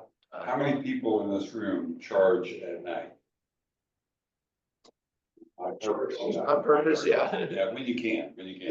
Yeah. I mean, it's there are advantages to it, and I just do it because. Yeah, so, and Jim, before we get to you, you want to say something, Kevin? I do. Does the conversation ever turn to, this is just something that we've done before? In other words, I'm reading a book on Edison. There was a time when there was no electric grid and we built it. Right. And then I have folks that are older than me by a couple of decades that grew up in Houston. There was no air conditioner. And then all of a sudden, within a decade, everybody had AC. How did we do that? Well, we did it because there was exactly what you said. There was the systems symbiosis that looked at value, which is I'm tired of sweating on my back porch. And a great pent up demand for something better. And we just built it. So does that ever come up? Does anybody ever say, well, how did we bring all the air conditioning load in the 50s? Do you ever hear that? No, they don't, but I think it's a very good point. And you'll hear a lot about like, well, EVs, it's like so expensive with the infrastructure, and then the cars are expensive, and it's just like, how are we going to do it?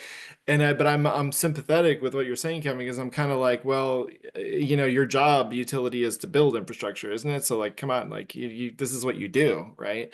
And this is just kind of where the world's going, maybe if you agree with that. And I look at the world, and we're not talking much internationally, and there's a lot of, but we I mean, I think the US is kind of struggling with EVs and where it's going or not. A lot of the world is quite committed. China is like, I was listening again, CEO Jim Farley is like, yeah, they're 4 years ahead of us at least.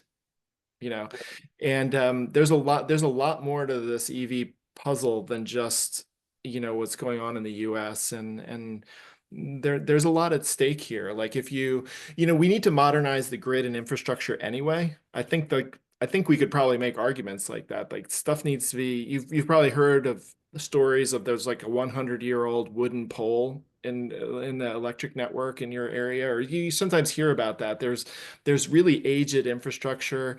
The grid was built to run to failure, like transformers. They would never get any signal from the transformer decades ago that it was about to fail. But it's useful to the utility if they could know if that transformer could send us a little data and tell us, hey, I'm doing that thing that your thousands of other transformers did when they were 80% through their life. Maybe you want to switch me now before you have to send someone out at 3 a.m. to do it when it's more costly. There's lots of innovations. And Kevin, so what you're saying, I think there's a lot of room for those types of discussions and reframing thoughts about infrastructure, how it works. Policy talks a lot about EVs need to be accessible for everyone in the United States. But really, EV policy flows through investor-owned utilities, and it doesn't flow through co-ops and municipal utilities. And there are reasons for that, but there's a lot of people who live in co-ops. I live in a co-op. There's a lot of people who live in co-ops and municipalities, but I do think that there are very good ways to solve these problems. But I think industry needs to lead and needs to put solutions on the table, which is exactly what I'm trying to, what I'm sharing with you guys that I think about basically all day long, and to try to move things forward. Okay, yeah, comment. Infrastructure wise, I drive 2 very short range EVs. And they're always charged with a level 1 charger, plug into a 110 amp. I recently just upgraded to a level 2. And it is a dryer plug. What functionally is the difference between the infrastructure of me plugging my EV in versus me running my dryer for 6 hours? Okay, so your question is, so you're saying the same amount of, you'd be using energy with either your dryer or your EV. So what's the difference in the infrastructure? Right. So, you say there's an upgrade to the infrastructure needed. Functionally, what's the difference between me turning my dryer on for 6 hours? Okay. Versus me plugging my car? I think I get it. So I think it would go into your fuse panel, and they would need to know, do we have the right fuse breakers or circuit breakers installed there? Because your EV may at 19 kilowatts or whatever your charger is might be. I have it dialed down. I have a 50 amp breaker in there. I'm running a 20 amp juice box. Okay. So, So are you saying that the energy consumption of your dryer is equivalent to what you'd be taking to charge your car with a level 2? is it? if it, I don't know what the dryer draws. I'm just. Okay. I'm gonna guess that the EV is more, but I don't know. But if they were equivalent, then there would be no difference in the infrastructure needed. Except if the utility is making assumptions, which is that thing I said about the 10 chargers and 30 kilowatts, except if they're making assumptions about it that don't reflect what you're really going to be doing. But if they use the same amount of energy, then the utility should have the same amount of infrastructure to provide that for you. But if the EV takes more, then that you could run into where maybe your panel is all is sized to accommodate that flow of energy, but maybe the utility would start running into problems because you have an EV and 3 of your neighbors just bought an EV, and somehow you're all just charging at the same time, and you overload local circuits, local transformers, local equipment that's not used to as homes having electric vehicles. So it's a really dynamic, it is a very, very hard problem. Like, I don't mean to be dismissive of utilities. This is really complicated, but I do believe, going back to Kevin's point, this stuff's kind of been done before. So it's different, but it's, we did get through AC, and a lot of America has AC. Not everybody in America has electricity, but we've solved a lot of this stuff, and I sometimes think that it's really a function of people's desire to do certain things, and once they want to do it, like, all of a sudden solutions are going to be apparent. I don't know. Abbott kept the lights on through some tough, some real cold weather this last go. What did he do? He did something different, right? Yeah. So Jim, do you want to say something with regards to how you see the power pricing? I guess it's 15-minute intervals. Yeah, it's called the real-time electric pricing, and it is on 15-minute intervals. Every month I get a multi-page bill, it's a PDF, and it shows me what the price was for every 15-minute period for every day of the month. My electric provider, my REP, is Tesla Energy, and they use an AI system that figures, but they not congregate, but they pool multiple power walls, and that's one of the key things. You have to have at least one power wall. They pool power walls and simulate a producer, like a gas plant or like iron plant. So it's called a VPP, virtual power provider, or VPN, virtual power network, and they use their knowledge and their AI system to determine what's the best time to sell into the grid. You're always selling in any excess energy you have into the grid from your solar, for example, which I also have. Your battery, you can draw that down into the grid when the Tesla AI determines, hey, prices are really high right now. And good time to sell. Yeah. So the first 12 months that I had the batteries, I have 3 batteries on the Tesla virtual VPN, VPP, virtual power.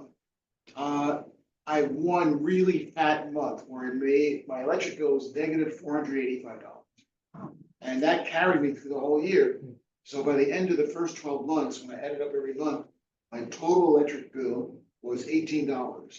And this is for 25, in case you're wondering, a 2,500 square foot 4-bedroom home, Houston house, one level. I'm now in my second 12 months. Things aren't looking quite as rosy. I don't think I'm gonna have $18 for the year, because I didn't have a really rich. So more people have caught on, maybe? Yeah, I think it's competition. There are a lot more batteries on the grid now, exactly. including battery farms, not just Homeowners. Yeah. power So- walls being coalescing. Yeah, but it was interesting. I remember you telling me before, alluded to a little bit here, that throughout the year, you didn't produce as many kilowatt hours, but you made money because those kilowatt hours that you sold were more valuable. Right. So I didn't say that real good. I think we want to wrap up this topic here a little bit. We do have a couple of questions that I just want to point out here. So Fred Atwood is talking about maybe there could be financial assistance, just like when you buy a cell phone plan, they'll help subsidize your phone. And a friend of mine was saying the other day, yeah, back when he got natural gas brought to his house, he got it all installed for free, as long as he had 3 appliances, a stove, a hot water heater, and something else. Because, yeah, the natural gas company was wanting people to get into their houses, and as long as you had 3 appliances, they'd give you free installation, basically. And so that's one thing. Robert Sanchez is writing here, isn't part of the solution distributed decentralized power like rooftop solar and micro wind. So Ralph, you're real quick on that, the decentralized. Well, and that's what the gentleman that was just talking about. He has a his Tesla Powerwall is a distributed resource, so it's definitely happening. And Texas ends up as the energy capital of the U.S. also ends up having these interesting innovations, which the gentleman just prior was talking about, that send these signals. So this is part of why I think Texas actually is a very, very good place for EV, because you have the very things that he was just talking about. You have a lot of innovation around energy, and I think Texans that's something we might be able to appeal to Texans about. As there's this tension between oil and EV and all, is like, well, it's still energy, isn't it? And we're still like the leaders, right? You hear all this innovation about that, what that gentleman was just talking about, the VPPs and all. So those are VPPs that is a form of distributed resource. Yes. And then a comment by Robert Horton here. Have you heard, Ralph, of a company called Base Power in Texas? So they've actually organized with some housing developers, companies that build whole neighborhoods of housing. And I think actually in your area, the Dallas area, they have that. And so he's making the comment here, there are some interesting things going on, such as battery systems that pay for themselves by assisting the grid to balance power. And he uses Base Power Company as an example. Yes. There's a group in a few utilities, I think it has started in Australia, that revise how the utilities manage power. So, yeah, so that's an interesting aspect of it too. So kind of like what Jim has with the Tesla Power being his rep, this Base Power Company with batteries will. You don't own the battery, they own the battery. Right, in the case of Base All Power. they want is your access to the grid. Right. And they make money off of that, and you get battery backup and maybe cheaper labor. Yeah. You just pay a little installation cost. You don't buy the battery because they own it. Yeah, in the case of that company. So I think we want to wrap up this topic because we want to get to 2 things. We want to get to Kevin talking about Aptera, and then David Lowy is going to tell us his experience. If anybody came in after he parked, like I did, they'll see that his car has some wrap on it and he got paid to have that put on and to drive around. So we want to catch that before I hope I get paid. So Kevin, are you set up? You want to? All right. So thanks so much, Ralph. So Yeah, thank you, Ralph. hang in there. Thank you all. Yeah. And of course, we want to see you back here next month, just as a, member and asking questions of other people, and so forth too. So go ahead, Kevin. All right, Ralph, hang around so I can tell you how we're gonna get rid of the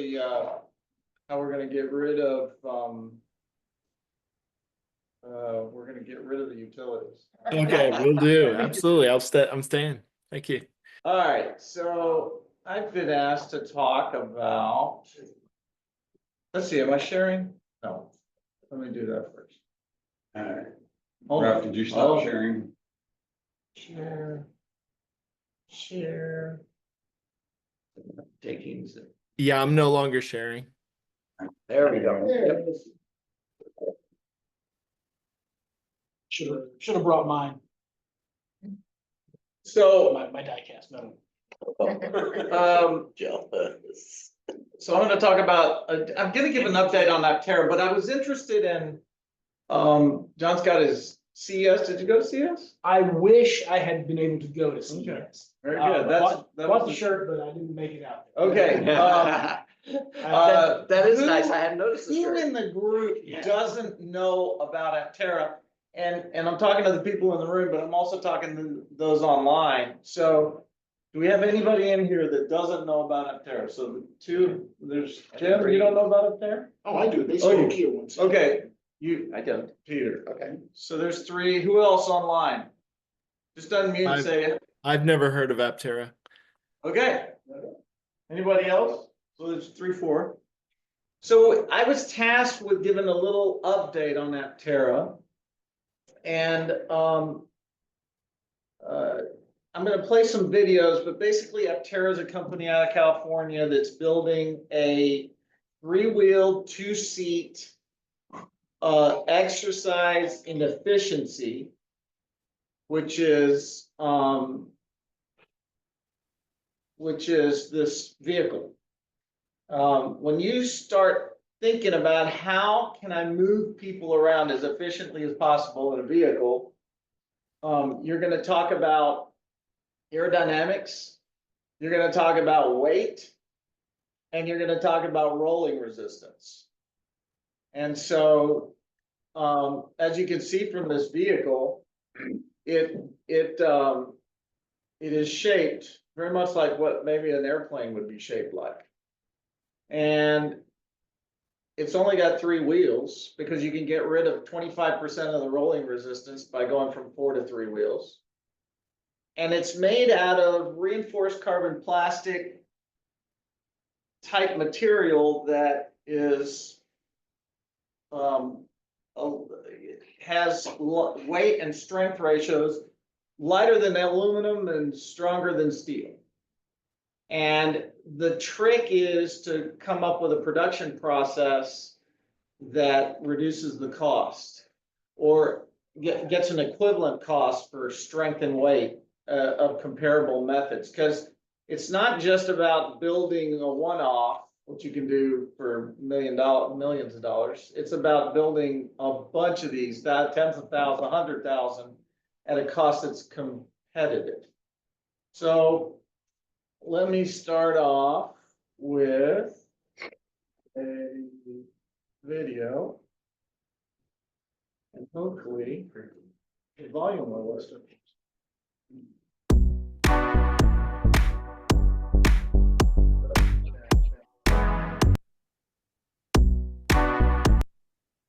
I'm not sharing for someone. Let's see. Oh, I know why. I know.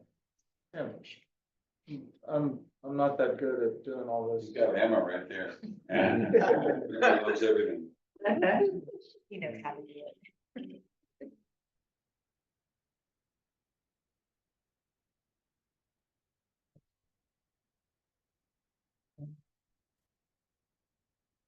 Hold on. Stop sharing. Let me just share the other. Oh, you broke.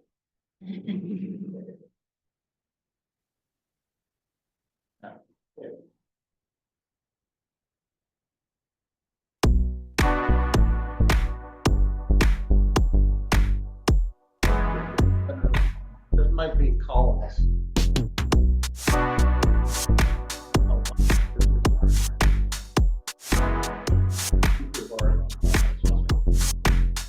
Can you move the speaker bar to the side?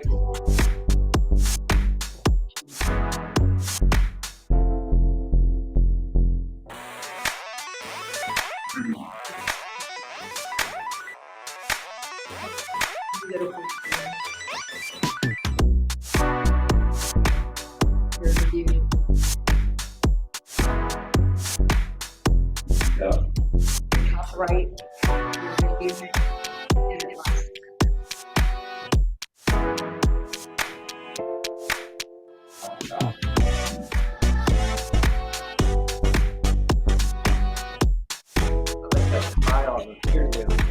Two eyes.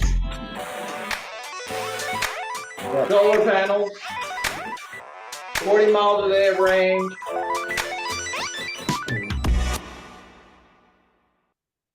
From the solar, it also has,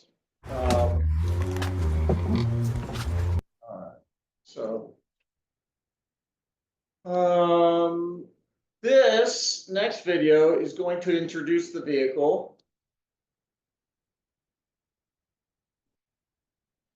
So this young man works for Aptera, and you're going to see on the last video I'm going to show you of Aptera of the folks that are working at this company. It's all a bunch of young folks, a lot of energy.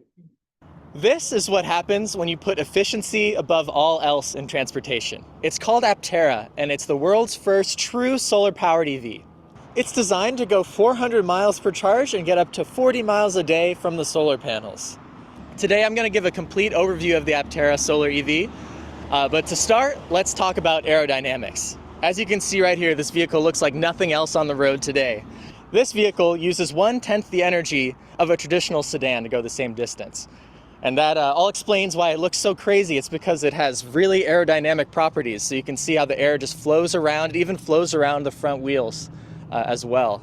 The vehicle is made with ultra lightweight materials such as fiberglass SMC and carbon fiber SMC. This means the vehicle is designed to weigh just 2,200 pounds, including the battery pack, which is pretty remarkable. Because it's so lightweight, we have an ultra efficient powertrain up front. We're actually able to add solar to the vehicle and have it be useful. So let's come check out the solar panels. This is one of Aptera's automotive grade curved solar panels. So we invented these solar panels, and they're made of chemically strengthened glass. They're incredibly strong. They're hail resistant, impact resistant, and they just look really cool. So you can actually see each individual solar cell in here, as well as the interconnects that connect all the cells together to power the vehicle.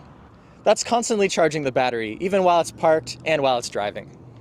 Some people think this vehicle is slow, but no, it's incredibly quick. It's designed to go 0 to 60 in under 6 seconds with a top speed of over 100 miles an hour. So it's incredibly highway capable. A lot of that is thanks to this amazing suspension that rides really, really nice, feels like a comfortable sedan as well. Well, now let's go over some of the features of the vehicle. Here's the center mounted headlight. So you see we have high beams and low beams here, as well as the smile, which is kind of your daytime running lights. Coming over here, the number one question people have is how do you get in the vehicle? Well, you have a phone key, right, paired to the Aptera app, and you simply knock twice and the door pops open. It's that easy. But before we go in there, let's go check out the back. Aptera has 32.5 cubic feet of storage space, which is a ton. You can put bikes back here, surfboards, things like that. We have tie-down hooks. We have hooks up top for a cargo net, and we even have this enclosed storage in here called the bunk. So it's about a half cubic feet of space to put, charging cables, things like that. Even though the vehicle is designed to get over 10,000 miles a year from the solar panels in ideal conditions, you might want to charge faster on a road trip. So what you're able to do is just move the license plate off to the side and you have the Tesla connector so you can supercharge at, any of the superchargers. It really is the de facto standard for the North American market. So this is our first look at the forged carbon fiber that's in this vehicle. So as you can see, it's really everywhere. It surrounds the passengers, and we try to expose it as much as possible because it's a work of art. So this is very strong. This is actually a single piece from the tail here all the way to the dead pedal. It's called the tub. It's the largest forged carbon fiber piece in the world. In the back, there's also your subwoofer, your light for the trunk, and also a accessory outlet so you can, plug in different accessories into the back while you're camping and things like that. All right, getting inside the Aptera. First thing I noticed is it's incredibly spacious in here. It's designed to fit people up to 6'8" comfortably, so there's a ton of headroom, also a ton of legroom as well in the cabin. And it has all the creature comforts you'd expect from a traditional car. So we have, air conditioning, heating, great infotainment system, great sound system, and it also has the safety of a, traditional vehicle as well. So we have airbags, really good crash safety, a roll cage, everything like that to keep the occupants safe as well. So this is my view from the driver's seat in the Aptera. So you see we have a yoke here, which is really great. I have my horn on the right, as well as my volume up and down or cruise control buttons on the left. Behind your yoke is your turn signal lever. Now this lets you go, left or right on the turn signal. It also is how you can control your high beams really easily, and it also controls the wiper blades as well. So all kind of those physical controls are all available on this one stalk.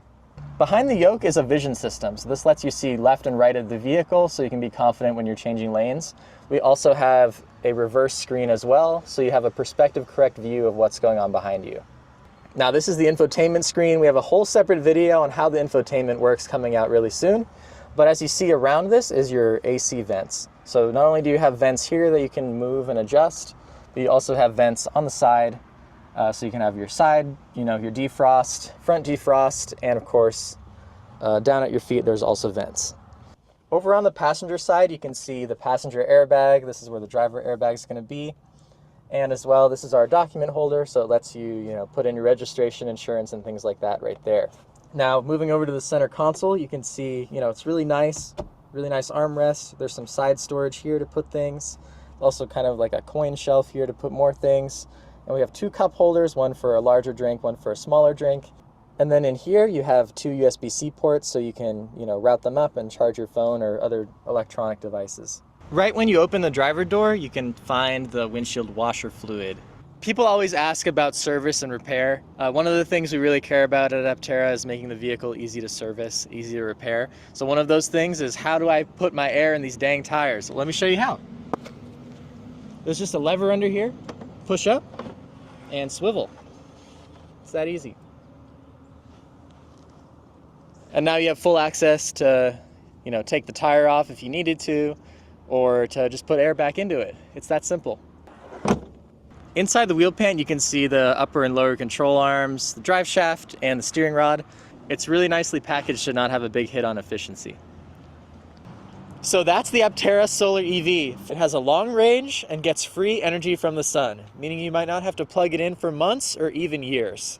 It's expected to retail for around $40,000. If you're interested in getting involved, we actually have a really big crowdfunding campaign open. We've raised over $130 million from crowdfunding, which is one of the largest crowdfundings in the world.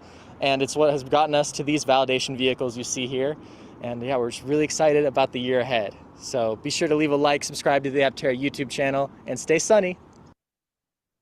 This is what. All right. Yeah.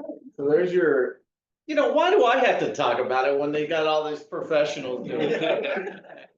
and then, so let's see. Here comes the update part. Oh, every time I change, I guess I have to. Can I comment on a couple of things that he's? Yeah, go ahead. Finding that some of the parts that are in the production or in the production intent vehicle are 3D printed. So if you saw, he's very gentle when he's opening up the tire cover. It's because the hinge mechanism is 3D printed and it's not exactly real strong because they haven't figured out how to get the final object into production. The same thing with the glove box. So when you see very carefully picked it up because that's all 3D printed. So there's a lot of 3D printed parts in it.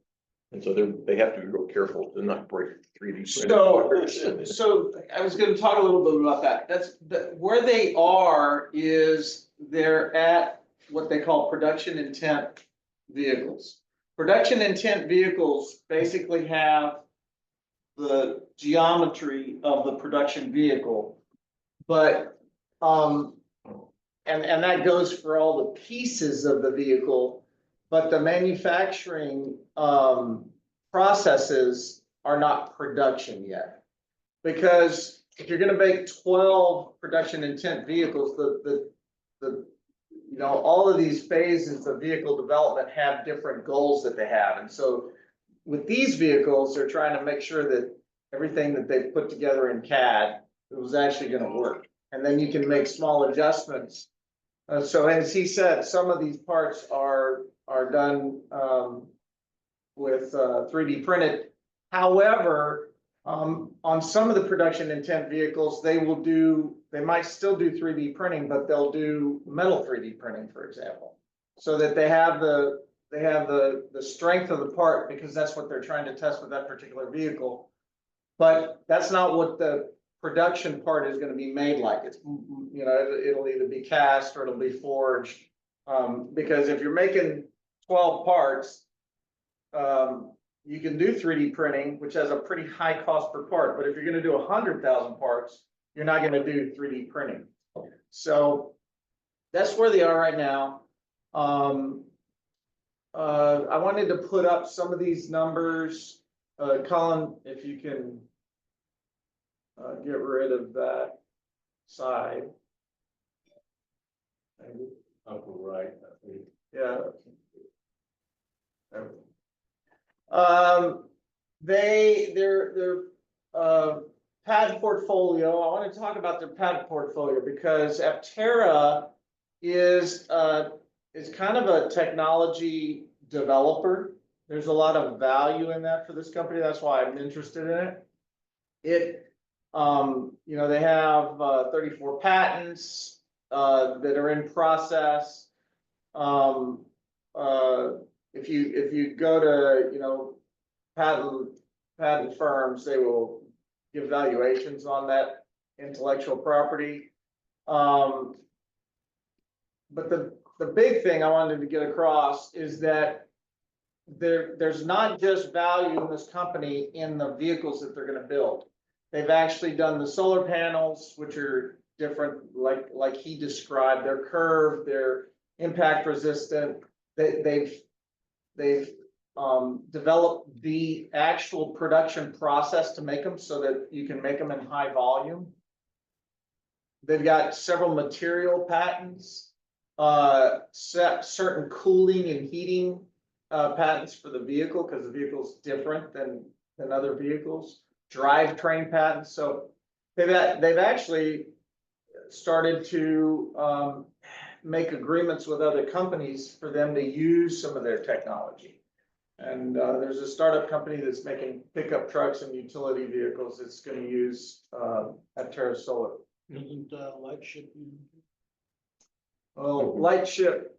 No, it's I can't remember the name of the company now. Huh? Tello. Tello's the truck company. Yeah, the one truck company. Then there's the Lightship is the RV camper company. Isn't it? Yes. Yeah. Lightship. Let's see. Didn't they have a 1,000-mile battery option too? They're working on So the first vehicle is gonna be 400 miles. So this is the thing, you know, all these efficiencies, what they give you is how far that car can go on a kilowatt hour. So, you know, the average electric vehicle weighs in at 3,000 to 4,000 pounds. And it'll go somewhere around 3.5 miles per kilowatt hour. This vehicle, and they just started their actual production intent vehicle validation testing. So they're running it out on the track to see if their math actually works out, and it is. And this vehicle will go about 10 miles for every kilowatt hour.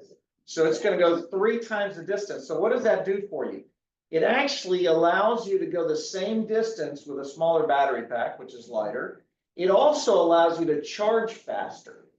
It gives you can get range. You don't have to have 300 kilowatts of charger capability to get the same range increase over a period of time. Because each kilowatt hour you add to the car, you're adding 10 miles, not 3 miles. So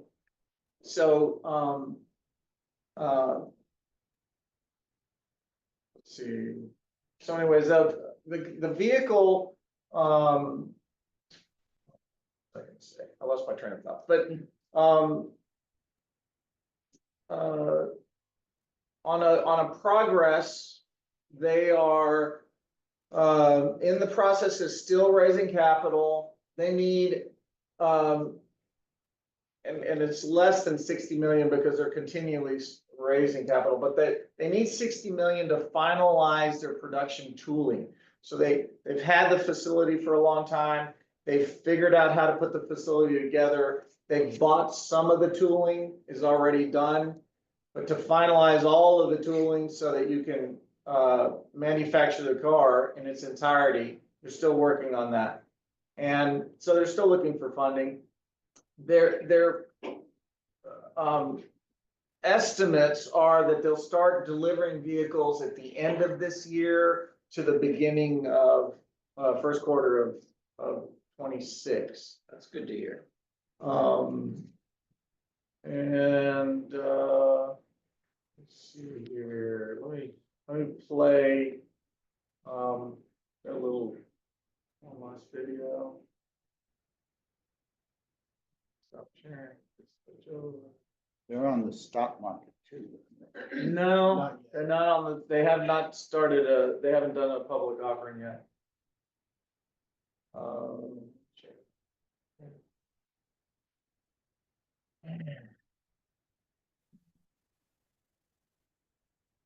I have a question about the vehicle. Uh-huh. Where the wheels are, does the cover for those wheels roll back when you're driving it? No, they're fixed. no, they're fixed. The covers are fixed. Because He they was seem just- so low to the ground, it seemed like you'd have trouble getting in and out of a driveway, a steep driveway. Or in terms of going through water? So actually, if you look, the geometry on the video is a little bit hard, but, a lot of times when you have those steep driveways and stuff, it has a function to do where your wheels are and where the front skirt of the car is, for example. The wheels are actually under the skirt. Right. So there's very little distance between where the wheel, if you look at the geometry, it doesn't look that way, but there's the angle between the front of that fairing and where the wheel is much greater than it looks on that video. I see. So, But again, it just looks like it would be It does. difficult going through water. You know, we have high water here. so water, just like you have a wheel well, in a vehicle, you have a wheel well inside of that cover. And they've designed it, they've actually done a lot of neat design in which they, as the wheel's going through, they've tested it in snow and water, and it has a way of moving the flow of the water out as opposed to it accumulating. I see. So they've looked at those kind of things. Let me see if I can get Front view, rear view. Might get. How to get rid of this bar up here? I can't get to my. There's usually pins on the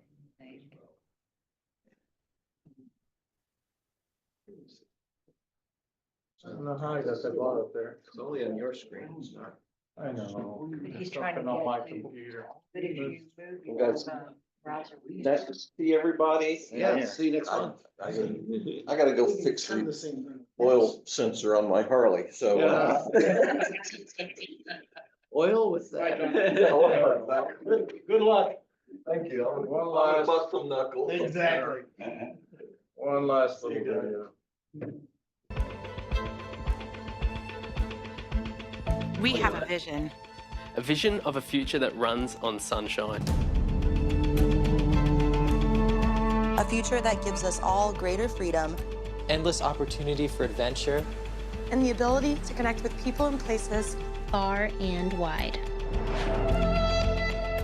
A future that empowers us all. To do more with less. One that uses creative energy and solar power to enable our mobility without sacrificing the health of our planet. We, together, can revolutionize the way we move, the way we interact with each other, and the world around us. And together, we can transform the world. With a future-forward mindset and a belief that anything is possible, we can create a better way to move from point A to point B. We believe in harnessing the power of the sun, in challenging the status quo, and efficiency above all else. We believe that anyone can be a part of our movement, that bringing new ideas and different approaches can inspire our thinking. We believe in making new connections and opening new doors of opportunity. By applying breakthrough solar technology and reimagining the shape of transportation, we can be free. Free to move. Free to create a future of solar mobility that changes the world. We are Aptera. We are the future! Imagine what's next. They are the future. They're a bunch of kids. Yeah.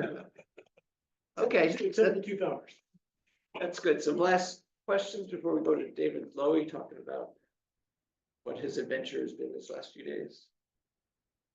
Because that really is amazing what they've developed and the fact that they're gonna be coming out with the cars before too long. I'm wondering that $60 million that they're looking for, would CT&S or LG actually, battery manufacturer, if they would actually fund the rest of the money to get it in production. That's the big question is, Yes. is Who's gonna getting come the up with money scoop and, it and, and do it? and so, they had a good showing at CES, the Consumer Electronics Show. They just went to the most important battery show in Asia, in Korea. And so they had a very good showing there with LG and CTNS, which is their battery manufacturer. And if you, I just wanted to, if you have any more questions, you want to contact me about the vehicle, just, you can reach out to me. Or to us. Or, Yeah, or, yeah, yeah, we'll reach get out people to, in reach out to the HEVA and they can contact me. And I see in the chat that Robert Horton has provided some more additional information that people can look at. That'll all be available on our YouTube channel once we get Colin to get everything on the channel. All right. Well, thank you very much. That was really informative.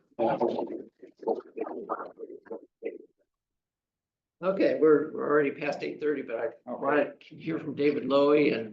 Well, I just want to mention that I really recommend participating in the rallies because they're a lot of fun. You'll see places you've never even imagined in the Houston area otherwise.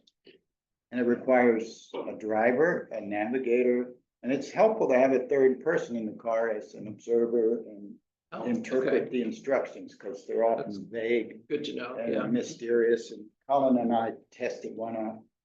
But for the past 4 days, as part of the Sarah Week convention downtown about energy, I was hired along with 9 other EV drivers to bring their personal vehicles and have them wrap and drive like a virtual train of vehicles round and round a set route downtown. So over the past 4 days, I drove approximately 60 miles in 21 hours. So we average about 2.86 miles per hour.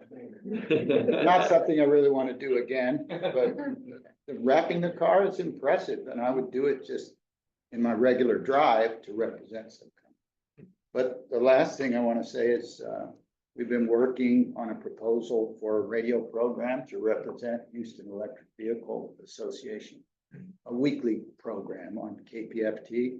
This is the proposal letter that we have based on my thoughts that a show needs to be a conversation among everyone who has questions about electric vehicles, experienced drivers, experts, people who just want to know about it, because I found out that the general public doesn't seem to know much at all about it. We know much more, and this would be a good way to talk to any of you about your experiences on the air or by a phone call, and take questions from the general public to help them understand what this is. So we're working on this. We're trying to put a demo together to present to the station, and they're already very receptive to the idea, and I think it would be a great outlet for this organization. Great. Thank you. All right. Thank you very much. Yeah. So we're all finding about different things that we can do with our EVs, including get them wrapped. Oh, you'll probably see my car wrapped up there in the parking. Right. Might be the only one with the Kraken stuff on the side of the car out there. That's cool. Good. So you're gonna keep it wrapped? Well, I That asked way? them, if you want me to keep it wrapped and pay me to drive around town, I'll do it. I haven't heard. Okay, might be an option, right? Yeah. Okay, very good. All right, so, yeah, Bill? So I'm putting together a tour of solar farms southwest of Houston. We've got a farm, a new one that's in the initial stages of construction. It'll be 100 megawatts of solar and 100 megawatts of batteries. Battery farm, that's a new term, right? And I'll maybe have the club issue when and where. Okay. It'll be a driving down there to Damon, Texas. That's where all the solar farms are located. Okay. And a guided tour by the farm manager. Okay. So that sounds fun, yeah. When are you gonna do This is that? what's going on. before April So just 1st. in this room. Oh, yeah. I'm sorry, before Come look at this. the end of the month. Oh, Is somebody They're there? gonna Did you see send this an guy? email. Yeah, we'll handle this class from, Yeah. How far away is Dayton? about an hour and 10 It's minutes. not, it's not. From my part of town. I've seen him walking Further around east for than years, here. so, It's, oh, that's Robert. yeah. Yeah, so Robert's also on the list for. Aptera. Oh, yeah. Turkey, so- Yeah, there's Robert. What is he doing? Hey, There's Robert. another dollar. Yeah, so, That's a couple of roadsters. That looks like a roadster. What are you working on? is that your Lotus? Robert. The orange thing is a Lotus and the pinkish thing is a 24 Hours of Lemons car. Yeah. It's we started on it like 2.5 years ago, 3 years ago, with a bunch of women decided that they wanted to learn how to work on cars and drive wheel to wheel fast. Yeah. So, yeah, all kinds of car stuff going on. Is that conversions? Lemons, No. lemons is, you got a maximum price, it's a lemon, right? It's supposed to be a race, is it 12 or 24 hours? 24 hours, right? It's a weekend. It's a weekend, you drive, but you're limited on the amount of money, what's the maximum you can have into the car? Oh. In theory, the car should be worth $500 or less. But safety equipment is excluded. So for instance, brakes, certain other things, roll cage, seat, that kind of stuff is unlimited. So if you wanted to start a car club and a team, you're probably looking at somewhere around $8,000 to $12,000 for most cars. But the idea is to have a low cost 24-hour endurance race. Yeah, most teams are 4 to 6 people. We actually have some extra hangers on that just kind of come by to watch and help. And most of the action happens in the pit because $500 cars don't last very long. So you end up cheating a little bit and hiding that from the judges or else taking some penalty laps. And you have to have a theme. So the ladies chose that this one is a naked beaver. That was not my choice. Okay. All right, so we'll wrap it up for today, and we've got a lot of things coming up in April. So Thanks, Robert. we'll see everybody. Thank you. Bye-bye. Bye, thank you. Thanks all. First, I thought it was a static picture too, until I saw